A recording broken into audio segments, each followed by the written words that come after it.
लेकिन रुझान परिणाम में तब्दील होते नजर आ रहे हैं। कोई बहुत बड़ा फेरबदल इनमें नहीं दिख रहा है। केंद्रीय राज्य मंत्री कृष्णपाल गुर्जर साहब हमारे साथ जुड़ गए हैं। गुर्जर साहब, सबसे पहले आपको भी बधाई, क्योंकि अभी सुभाष बराला जी को भी आप सुन रहे थे। बहुत बड़ा खेला तो आप लोगों ने कर दिया आगे पश्चिम बंगाल में खास तौर पर। किसे क्रेडिट देना चाहेंगे? क्या ये पीएम मोदी के चेहरे पर जीत है, या जो आप लोग मुद्दे लेकर जा रहे थे उनकी जीत है? कैसे इतना बड़ा इतिहास रच दिया गया कि बंगाल की राजनीति में? देखिए, इसका सबसे बड़ा श्रेय जाता है बंगाल के कार्यकर्ताओं को, वहां के वोटर्स को, जिन्होंने मोदी जी की विकास की जो गाथा है उस पर अपनी मोहर लगाई है। और दूसरा सबसे बड़ा श्रेय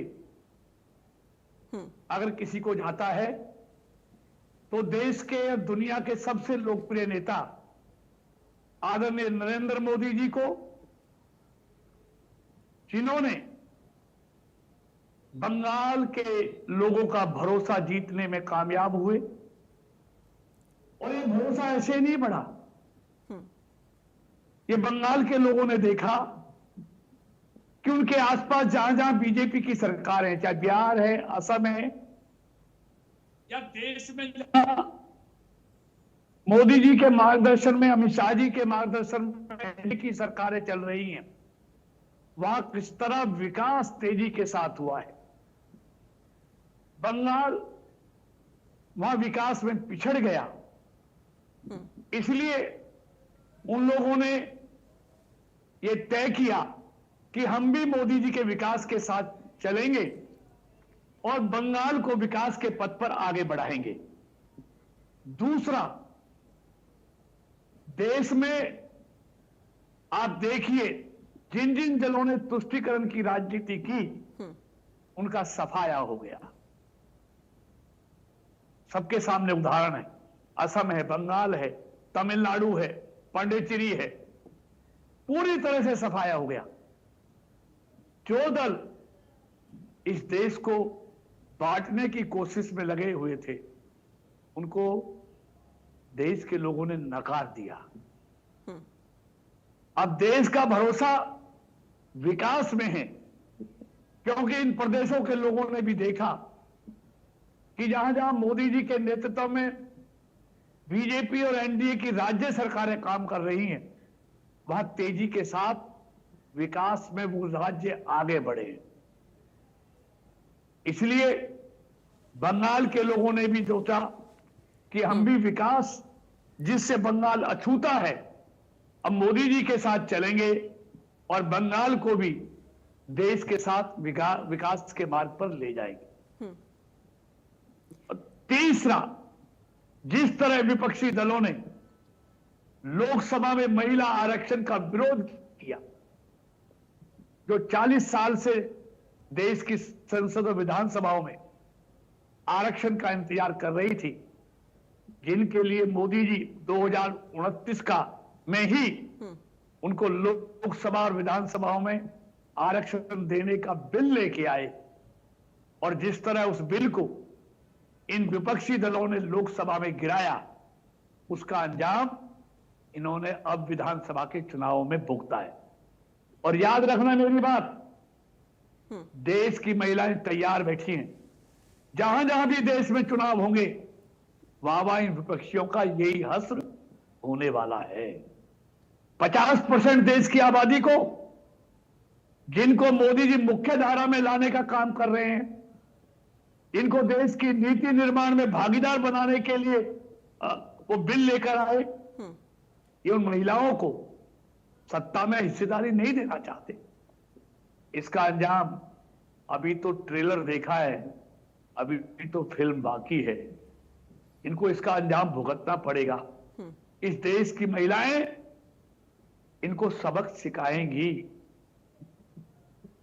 ठीक है, अभी जो लगातार हम खबरें दिखा रहे हैं गुर्जर साहब, ममता बनर्जी के आवास के बाहर नारे लग रहे हैं जय श्री राम के। तो आप जहां बात करते हैं तुष्टीकरण की, तो हिंदुत्व के लिहाज से पोलराइजेशन तो हुआ होगा आप लोगों के पक्ष में बंगाल में? देखिए निश्चित तौर पर कोई पोलराइजेशन नहीं हुआ। बंगाल के लोगों ने मोदी जी के नेतृत्व में भरोसा जताया है, उनके विकास को चुना है। पिछले 12 सालों में देश में जो विकास हुआ है, देश की सीमाएं जो सशक्त हुई हैं, देश में जो आतंकवाद का, नक्सलवाद का सफाया हुआ है, देश में हर क्षेत्र में तेजी से विकास हुआ है, देश आर्थिक तौर पर दुनिया की चौथी अर्थव्यवस्था बना है। आज हाईवे, रेलवे, एयरवे, कोई तो देखिए, हेल्थ देखिए, एजुकेशन देखिए, इंफ्रास्ट्रक्चर देखिए, हर क्षेत्र में जो मोदी जी के नेतृत्व में देश विकास में तेजी से आगे बढ़ा है, ये उसकी जीत है। उसके लिए बंगाल के लोगों ने मोदी जी की को ये अभूतपूर्व समर्थन दिया है। तो ये विकास पर और मुद्दों की जीत है, तो हम मानकर चलें कि अब बंगाल में आगामी दिनों में बहुत बड़े स्तर पर बदलाव भी देखे जाएंगे बंगाल के लोगों के देखिए, हिसाब से। निश्चित तौर पर देखिए, मोदी जी के लिए देश प्रथम है, देश पहले, बाकी सब बाद में। इसलिए वो जो कुछ करते हैं देश हित में करते हैं, लोगों के हित में करते हैं। आज हमारी सीमाएं मजबूत रही, हमारी सेना भी मजबूत हुई है, हमारी अर्थव्यवस्था भी मजबूत हुई है, हम हर क्षेत्र में आगे बढ़े हैं। इसलिए बंगाल के लोग भी चाहते हैं बंगाल भी आगे बढ़े, और मुझे पूरा भरोसा है मोदी जी के नेतृत्व में बंगाल बहुत तेजी से आगे बढ़ेगा। बंगाल जो अभी तक इनकी नीतियों के कारण पिछड़ गया था, आने वाले दिनों में बंगाल का मोदी जी के नेतृत्व में तेजी से विकास होगा, वहां के लोगों को देखने का मिलेगा, वहां आतंकवाद का समाप्ति होगी, वहां डर और भय का जो माहौल इस टीएमसी की सरकार ने बनाया था, आज उस भय और डर से बंगाल के लोगों को मुक्ति मिली है, आजादी मिली है। जी, बहुत शुक्रिया आप हमारे साथ जुड़े। तो कृष्णपाल गुर्जर साहब को आप सुन रहे थे। भय मुक्ति, अपराध, आतंक से मुक्ति मिली है पूरी तरह से पश्चिम बंगाल के लोगों को। बहुत बड़े बदलाव वहां होने जा रहे हैं। पीएम मोदी के चेहरे पर, विकास पर, जो रोडमैप हम लेकर चल रहे हैं बंगाल के लोगों के लिए, उस पर ये मुहर लगी है। बीजेपी सांसद धर्मवीर सिंह भी हमारे साथ